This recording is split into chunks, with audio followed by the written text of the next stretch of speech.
¿Y si las plagas de Egipto no fueran solo castigos, sino una creación al revés? ¿Y si cada una de ellas no destruyera por simple juicio, sino que desarmara, uno por uno, los pilares mismos del universo que Dios había formado en el principio? Porque en el texto hebreo, las plagas no son aleatorias. No son solo respuestas a la rebelión del faraón. Son un patrón invertido, un reflejo oscuro de los días de la creación. Y el Éxodo se convierte así en una anticreación. Una narrativa donde el orden se disuelve, la luz se apaga, y la vida retrocede. Observa el comienzo en Génesis 1. Y dijo Dios, sea la luz. Pero en la novena plaga, Dios no dice. Simplemente oscurece. Y hubo densas tinieblas sobre toda la tierra de Egipto. En el segundo día, Dios separa las aguas del firmamento. Pero en las plagas, el agua del Nilo se convierte en sangre. No hay separación. Hay contaminación. No hay vida. Hay muerte. Cada plaga descompone lo creado. Donde hubo simetría, ahora hay caos. Donde hubo abundancia, ahora hay peste. Donde hubo luz, hay sombra. Donde hubo descanso, hay terror. Dios está hablando en un idioma más antiguo que el juicio, el del diseño quebrado. Porque si el faraón desafía al Creador, entonces el Creador desarma el cosmos ante sus ojos. No para aniquilar, sino para revelar quién sostiene realmente el orden del mundo.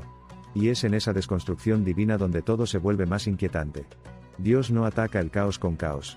Hace que el mismo orden que antes trajo vida, ahora revele sus grietas. Recuerda el tercer día de la creación, produzca la tierra hierba verde. Pero en la plaga de las langostas, toda hierba es devorada. Y no quedó cosa verde en árbol ni en hierba del campo. Éxodo 10:15. La vida vegetal, la provisión, la belleza natural, todo es arrasado como si el jardín original fuera quemado desde sus raíces. Es el Edén, vuelto polvo. En el quinto día, Dios llena el aire y el agua de criaturas vivientes. Pero en las plagas, los peces mueren, las aguas hieden, y las ranas escapan de su lugar natural. Lo que antes era armonía, ahora se convierte en invasión y colapso. Y lo más escalofriante ocurre con los seres humanos. En el sexto día fue creado el hombre, hecho a imagen divina. Pero en las plagas, esa imagen se cubre de úlceras. El cuerpo, esa obra perfecta, se rompe, se enferma, se desfigura. No por crueldad, sino porque cuando el mundo se rebela contra su creador, la creación misma se desarma desde adentro. Las plagas no son solo castigos externos. Son el universo respondiendo al rechazo del orden divino. El faraón no permite la liberación. Y Dios no solo libera al pueblo, también libera al cosmos de la ilusión egipcia de control. Y a medida que cada plaga cae, se hace evidente una verdad que arde debajo de la superficie del texto: Egipto no está solo siendo castigado, está siendo desconstruido. Capa por capa. Día por día. Creación por creación. En Génesis 1, el caos fue domado. La oscuridad fue separada. La tierra fue habitada. La vida fue llamada buena. Pero en Éxodo, el caos regresa. El agua ya no da vida, sino muerte. Los animales ya no obedecen el orden natural, sino que se rebelan. La luz no vence la oscuridad lo cubre todo. Es como si el mundo mismo gritara: sin el Creador, la creación no puede sostenerse. Cada plaga se convierte entonces en una antipalabra, una inversión del "y dijo Dios" de Génesis. Porque donde Dios había dicho, haya, ahora dice, baste. Donde antes se construía, ahora se desmantela. No por capricho, sino como una forma de mostrar que el cosmos no es un reloj impersonal, sino un acto continuo de voluntad divina. ¿Y qué hace el faraón? Endurece su corazón. Como si al ver el mundo desmoronarse, en lugar de clamar por misericordia, eligiera el orgullo sobre la rendición. Y en ese endurecimiento, se convierte en una figura trágica, el hombre que ve el universo desenredarse ante sus ojos, pero prefiere caer con él, antes que soltar el trono. Y es aquí donde la narrativa alcanza una profundidad teológica abrumadora. Porque las plagas no solo son una respuesta a la desobediencia, son una restauración del equilibrio moral y espiritual del mundo. El faraón, al creerse Dios, ha alterado ese equilibrio. Y Dios, como creador, no responde con ira ciega. Responde con una reingeniería simbólica del cosmos. Cada golpe es exacto. Cada plaga, una nota oscura dentro de una sinfonía que antes fue armoniosa. Pero no es destrucción por destrucción. Es una reversión. En Génesis, Dios bendice el séptimo día, pero en Éxodo, la paz del Shabbat se transforma en gritos nocturnos de Egipto. En lugar de reposo, hay agitación.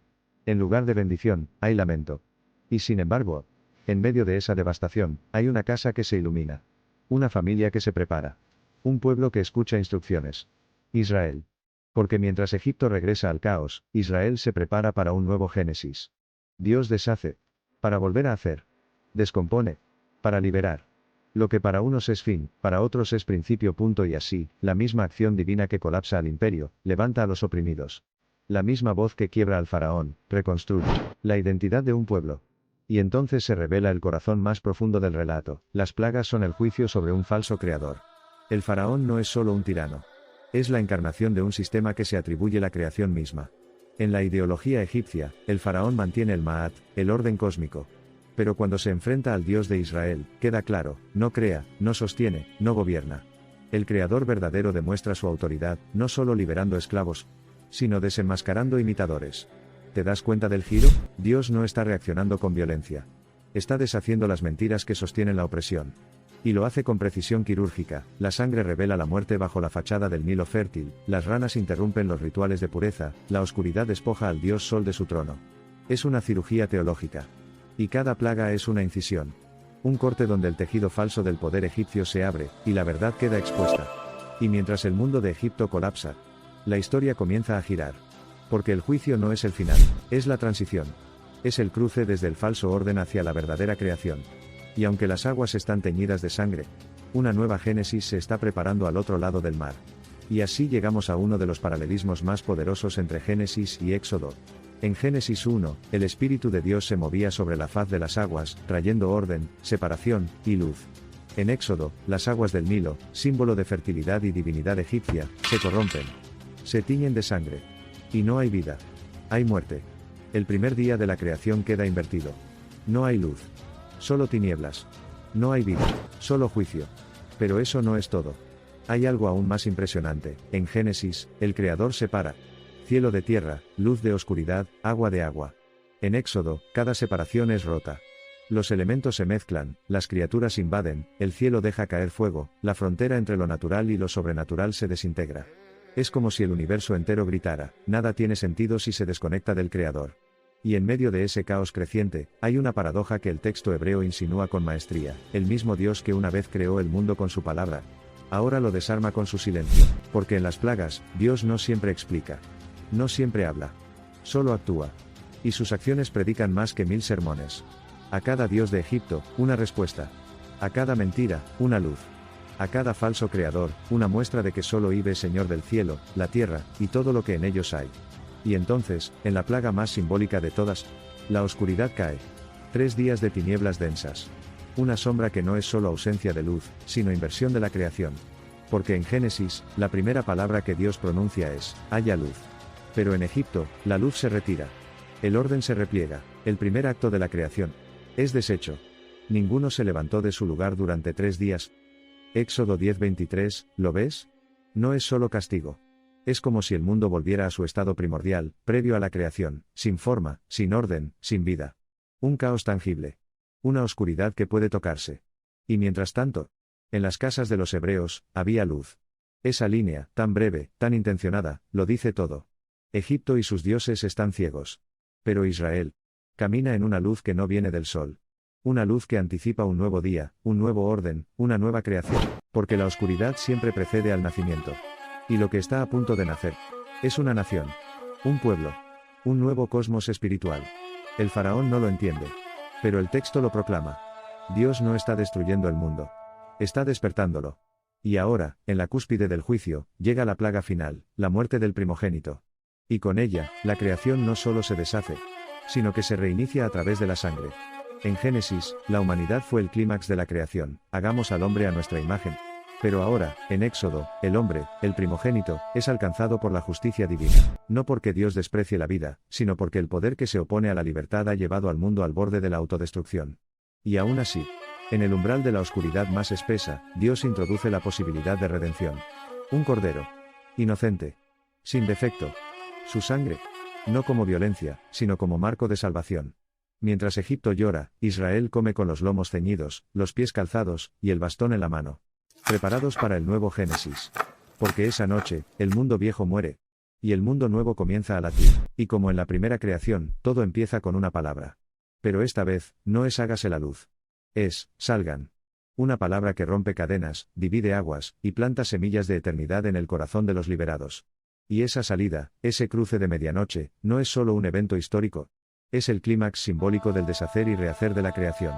Cuando Israel sale de Egipto, no solo deja atrás la esclavitud. Deja atrás el mundo antiguo. El mundo donde la muerte reinaba. donde los dioses falsos dominaban, donde el caos se disfrazaba de orden imperial, y al cruzar el Mar Rojo, las aguas se separan como en el segundo día de Génesis, y separó Dios las aguas de las aguas.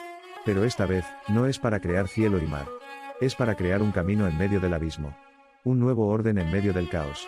El mar, símbolo del desorden primigenio, se convierte en puerta.